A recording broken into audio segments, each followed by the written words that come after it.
प्राचीन समय की एक महाकाव्य यात्रा के लिए तैयार हो जाइए, जहां शक्ति, विश्वासघात और खून ने इतिहास की सबसे आकर्षक हस्तियों में से एक का भाग्य निर्धारित किया। जूलियस सीजर केवल एक रोमन जनरल नहीं थे, वह एक विजेता थे जिनका नाम आज भी गूंजता है। लेकिन उनकी जीत और हार के पर्दे के पीछे वास्तव में क्या हुआ, आप उन गहरे रहस्यों, षड्यंत्रों और युद्धों का खुलासा करने वाले हैं जिन्होंने रोम के भाग्य को आकार दिया। हमारे साथ अंत तक बने रहें और उस व्यक्ति के उदय और पतन को देखें जिसने नियति को चुनौती दी और इसकी सबसे बड़ी कीमत चुकाई। हम जो कहानी बताने जा रहे हैं वह इतनी तीव्र और मोहक है कि आप एक पल भी मिस नहीं करना चाहेंगे। क्या आप सत्ता के असली चेहरे को जानने के लिए तैयार हैं? तो चलिए शुरू करते हैं। उदय और विजय। जूलियस सीजर ने कैलाब्रिया को जीतने की असाधारण उपलब्धि हासिल की और यहां तक कि ब्रिटेन अपनी दूरस्थ द्वीप में रोमन सैन्य शक्ति के आगे घुटने टेक चुके थे। कई साल बीत चुके थे जब से सीजर रोम से रवाना हुआ था और वह अपनी प्रिय नगरी में विजयी वापसी के लिए तड़प रहा था। हालांकि उसकी अनुपस्थिति के दौरान कई चीजें बदल गई थीं। उसके सबसे महत्वपूर्ण सहयोगियों में से एक, मार्को क्रेसो, ने कैरस की विनाशकारी लड़ाई में अपनी सेना को कुचलते देखा था। मार्को क्रेसो एक कुशल राजनीतिज्ञ और व्यापारी था, लेकिन उसकी सैन्य कमांडर के रूप में क्षमताएं कमजोर थीं। अगर आप इस कहानी में होते तो एक नेता को वर्षों की अनुपस्थिति के बाद अपने शहर में लौटते देख आप कैसे प्रतिक्रिया करते? त्रिमूर्ति का पतन। क्रेसो की मृत्यु ने न केवल उसकी जान ली, बल्कि जूलियस सीजर, पोम्पेई और क्रेसो से मिलकर बनी त्रिमूर्ति की गठबंधन को भी अस्थिर कर दिया। क्रेसो की अनुपस्थिति में पोम्पेई ने अपने सत्ता को मजबूत करने का अवसर देखा। जूलियस सीजर की बढ़ती प्रसिद्धि और धन ने जनरल पोम्पेई को गहराई से परेशान कर दिया, जो शुरू से ही सीजर के प्रति एक गुप्त घृणा रखता था। सीजर का समर्थन करने के लिए सेनाट में क्रेसो की अनुपस्थिति के कारण पोम्पेई ने सीजर के खिलाफ षड्यंत्र बुनना शुरू कर दिया और उस पर गंभीर आरोप लगाने शुरू कर दिए। आपने शायद महत्वाकांक्षाओं के कारण एक दोस्ती को टूटते देखा होगा, है ना? आरोप और षड्यंत्र। पोम्पेई ने सीजर पर गॉल में अपनी अभियानों की अवधि को अवैध रूप से बढ़ाने का आरोप लगाना शुरू किया, यह दावा करते हुए कि उन्हें केवल 5 वर्षों का होना चाहिए। हालांकि पोम्पेई जानता था कि यह सच नहीं था, क्योंकि उसने खुद क्रेसो और सीजर के साथ गुप्त बैठकों में हिस्सा लिया था, जहां उन्होंने शहर की दिशा तय की और गॉल की विजय को पूरा करने के लिए सीजर को और 5 साल देने पर सहमति व्यक्त की। एक और आरोप यह था कि जूलियस सीजर ने अपनी सेनाओं की शक्ति का उपयोग अपने लाभ के लिए किया था और रोमन सीनेट की कीमत पर धनवान बन गया था। इसके सामने आप कैसा महसूस करेंगे अगर किसी पुराने सहयोगी द्वारा आप पर झूठा आरोप लगाया जाए? आदेश को चुनौती देना। पोम्पेई ने जूलियस सीजर को एक आदेश जारी किया जिसमें कहा गया कि वह अपनी सेनाओं को भंग कर रोम लौट आए, जहां उसे सीनेट में एक मुकदमे का सामना करना पड़ेगा। इस बिंदु पर कुछ ही सीनेटरों में पोम्पेई की मांगों का विरोध करने का साहस था। जूलियस सीजर जानता था कि यदि उसने इस आदेश का पालन किया तो उसकी जीवन बर्बाद हो जाएगा और सब कुछ खो जाएगा। उसने पोम्पेई के आदेश को नजरअंदाज करने और अपनी सेनाओं के साथ रोम की ओर मार्च करने का निर्णय लिया, सम्मान की मांग करते हुए, भले ही यह बलपूर्वक करना पड़े।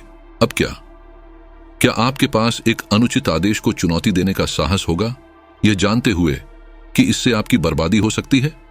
युद्ध की घोषणा। इस प्रकार 29 ईसा पूर्व में जूलियस सीजर और उनके सैनिकों को रोम के दुश्मन घोषित कर दिया गया। एक घटना जो रोमन गणराज्य के दूसरे गृह युद्ध के रूप में इतिहास में दर्ज की जाएगी।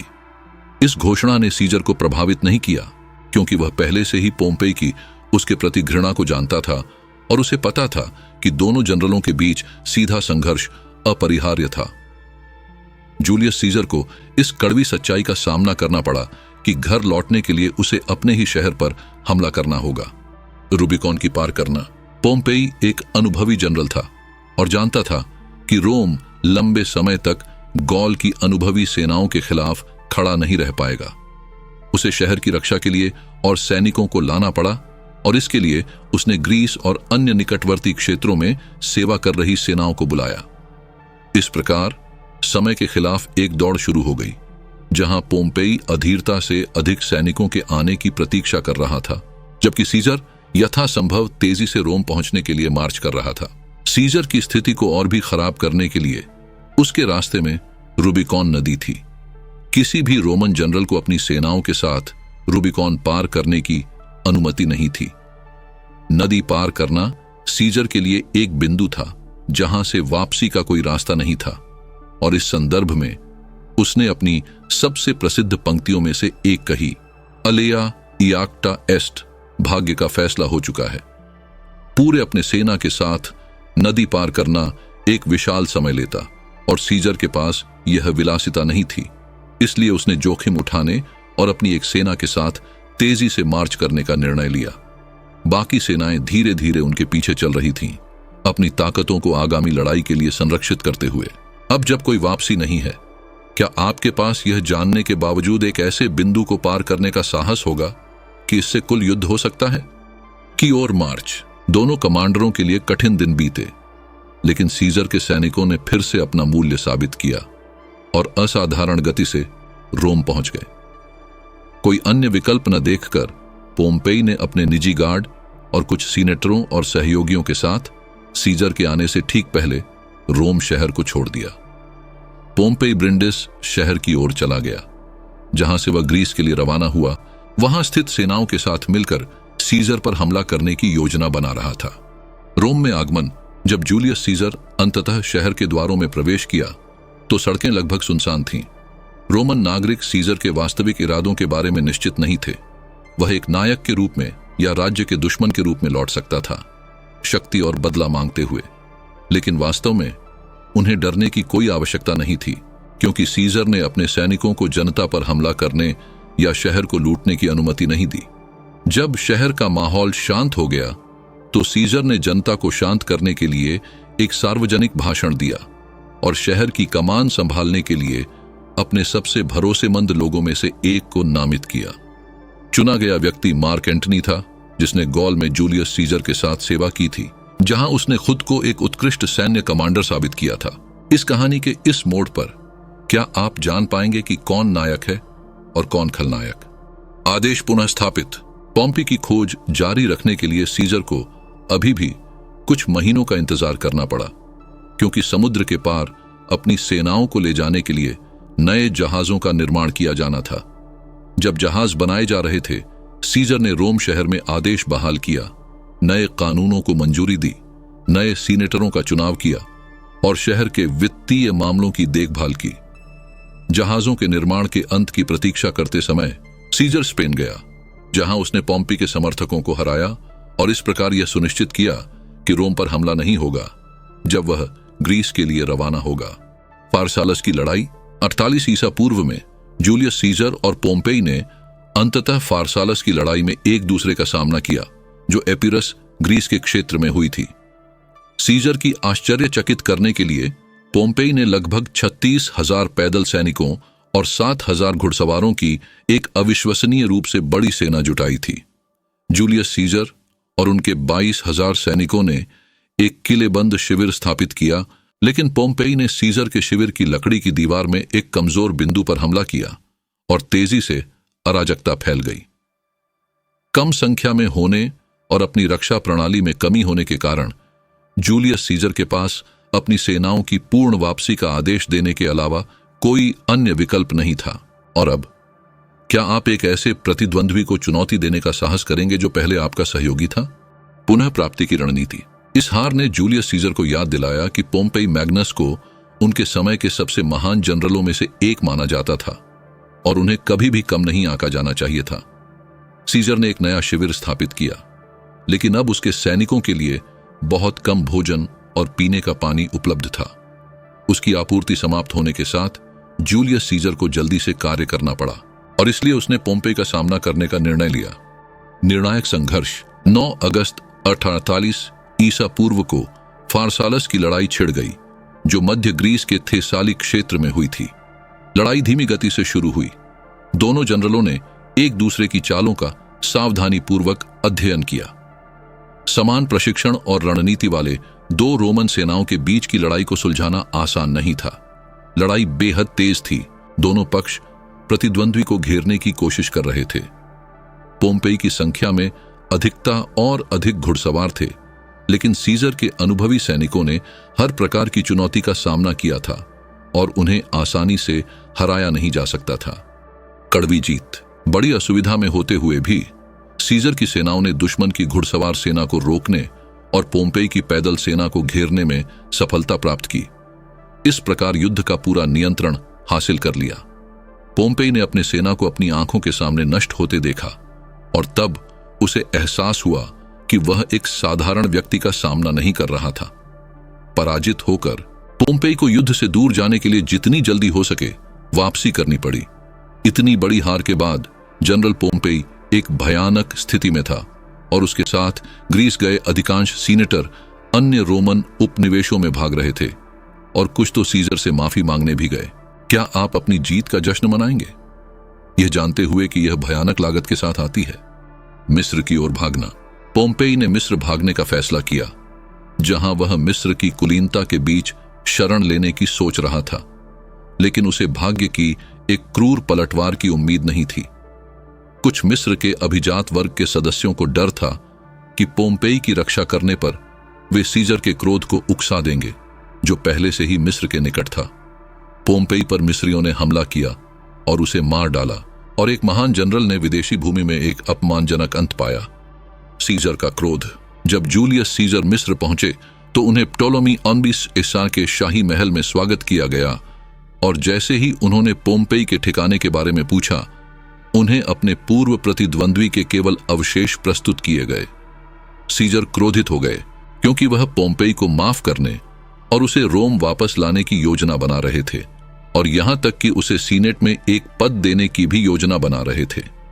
अपराध और भी बड़ा था क्योंकि पोम्पेई एक रोमन कौंसल था और उसे विदेशियों द्वारा कायरतापूर्ण तरीके से हत्या कर दी गई थी। सीजर ने उन लोगों के सिर की मांग की जिन्होंने पोम्पेई के खिलाफ साजिश रची थी और ऐसा ही हुआ। क्या आप ऐसे सहयोगी को माफ करेंगे? क्लियोपेट्रा से मुलाकात। मिस्र में सीजर को न केवल राजनीतिक साजिशें मिली, बल्कि क्लियोपेट्रा और उनके भाई टोलोमी थियानरी के बीच सत्ता के लिए तीव्र संघर्ष भी मिला। क्लियोपेट्रा सीजर का समर्थन पाने के लिए साहसी और प्रभावशाली तरीके से प्रस्तुत हुई। अपनी चतुराई का उपयोग करते हुए वह कालीन में लिपटी हुई महल में दाखिल हुई, जिससे सीजर उनकी सुंदरता और बुद्धिमत्ता से चकित हो गए। यह गठबंधन दोनों के लिए फलदायक साबित हुआ क्योंकि क्लियोपेट्रा को अपने सिंहासन की सुरक्षा के लिए सीजर के सैन्य समर्थन की आवश्यकता थी, जबकि सीजर ने इसमें पूर्वी भूमध्य सागर में अपनी स्थिति को मजबूत करने का अवसर देखा। नील नदी पर युद्ध। मिस्र में अपनी यात्रा के दौरान जूलियस सीजर ने क्लियोपेट्रा के साथ मिस्र के गृह युद्ध में भाग लिया। उन्होंने नील नदी की लड़ाई में प्टोलेमी थाना की सेना का सामना किया।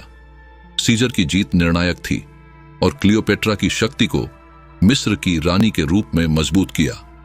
इस अभियान ने न केवल मिस्र में रोमन प्रभाव को मजबूत किया, बल्कि सीजर और क्लियोपेट्रा के बीच व्यक्तिगत संबंध भी स्थापित किया, जिससे एक पुत्र सीजेरियन हुआ। हालांकि मिस्र में सीजर की उपस्थिति रोम में सभी को पसंद नहीं आई, जहां उनके राजनीतिक दुश्मन नई साजिशें रच रहे थे। रोम की वापसी। मिस्र को स्थिर करने के बाद सीजर ने रोम और उन खतरों की ओर अपना ध्यान केंद्रित किया जो अभी भी बनी हुई थीं। वह जानता था कि अपनी शक्ति बनाए रखने के लिए उसे अपने सैन्य और राजनीतिक अभियान को जारी रखना होगा। इस प्रकार सीजर ने नई अभियानों की शुरुआत की, इस बार पोम्पेई की शेष ताकतों के खिलाफ, जो अभी भी एक महत्वपूर्ण खतरा बनी हुई थी। उसने 46 ईपू में अफ्रीका में टैप्सिस की लड़ाई और 45 ईपू में हिस्पानिया में मुंडा की लड़ाई में पोम्पेई की सेनाओं का सामना किया और उन्हें पराजित किया। इन विजयों ने उसके साम्राज्य पर उसका नियंत्रण मजबूत किया और उसकी शक्ति के खिलाफ लगभग सभी महत्वपूर्ण खतरों को समाप्त कर दिया। सुधार और षड्यंत्र। रोम लौटने पर सीजर ने राजनीतिक और सामाजिक सुधारों की एक श्रृंखला शुरू की। उन्होंने रोमन कैलेंडर की समीक्षा की, जूलियन कैलेंडर को पेश किया जिसने पुराने चंद्र कैलेंडर की त्रुटियों को ठीक किया और समय की गिनती के लिए एक अधिक सटीक प्रणाली स्थापित की। उन्होंने प्रांतों के प्रशासन को पुनर्गठित करने, जनसंख्या के लिए अनाज वितरण में सुधार करने और प्रांतों के कई निवासियों को नागरिकता देने के लिए कानूनों की एक श्रृंखला को भी बढ़ावा दिया। इसके अलावा सीजर ने बड़े सार्वजनिक कार्यों के निर्माण के लिए समर्पित किया, जैसे कि सीनेट का सुधार और नए मंदिरों और थिएटरों का निर्माण, जिसका उद्देश्य रोम का महिमा मंडन करना और अपनी विरासत को सुनिश्चित करना था। मार्च का आइड्स। अपनी जीतों और सुधारों के बावजूद सीजर के हाथों में बढ़ती शक्ति की एकाग्रता ने रोमन अभिजात वर्ग के कुछ वर्गों में असंतोष उत्पन्न किया। कई लोगों को डर था कि वह एक सम्राट बन रहा है जो रोमन गणराज्य के सिद्धांतों के विपरीत एक आकृति है। यह असंतोष ब्रूटस और कैसियस द्वारा नेतृत्व की गई प्रसिद्ध साजिश में परिणत हुआ, जो सीजर के सबसे करीबी विश्वास पात्रों में से दो थे। 15 मार्च 44 ईसा पूर्व को मार्च के आइड्स पर जूलियस सीजर की सीनेट में हत्या कर दी गई, जो रोम के इतिहास की सबसे नाटकीय घटनाओं में से एक है। सीजर की विरासत। सीजर की मृत्यु ने साजिशकर्ताओं को अपेक्षित शांति नहीं दी। इसके विपरीत इसने एक नई श्रृंखला के गृह युद्धों को जन्म दिया, जो अंततः रोमन गणराज्य के अंत और सीजर के दत्तक उत्तराधिकारी और भतीजे ऑगस्टस के तहत रोमन साम्राज्य की स्थापना की ओर ले जाएंगे। जूलियस सीजर की विरासत सदियों तक बनी रहेगी, न केवल उनके द्वारा लागू किए गए सुधारों के माध्यम से, बल्कि शक्ति और महत्वाकांक्षा के प्रतीक के रूप में भी। उनका जीवन और मृत्यु इतिहास में एक संदर्भ बिंदु बने रहेंगे, जो दुनिया भर में नेताओं और विचारकों को प्रेरित करेंगे। यदि आपने अब तक देखा है, तो सबसे कठिन प्रश्न आता है, क्या आपको लगता है कि मृत्यु वास्तव में इतने गहरे संघर्ष को हल कर सकती है? अंतिम विचार। हम जूलियस सीजर के जीवन की इस अद्भुत यात्रा के अंत में पहुंच गए हैं। अब हम आपसे जानना चाहते हैं, इस कहानी के किस क्षण ने आपको सबसे अधिक प्रभावित किया? आपके लिए कौन सा प्रश्न सबसे अधिक सार्थक था? नीचे टिप्पणी करें और हमारे साथ अपने विचार साझा करें। हम जानना चाहते हैं कि यह कथा आपके साथ कैसे गूंजती है और किसने आपको सबसे अधिक चौंकाया। क्या आप पहले से ही जूलियस सीजर की कहानी जानते थे? क्या आप इस कहानी के विवरण जानते थे? इस कहानी को देखने पर आपको सबसे अधिक क्या पसंद आया? हमारे चैनल पर प्राचीन रोम के किस पात्र को आप देखना चाहेंगे? नीचे टिप्पणी करें।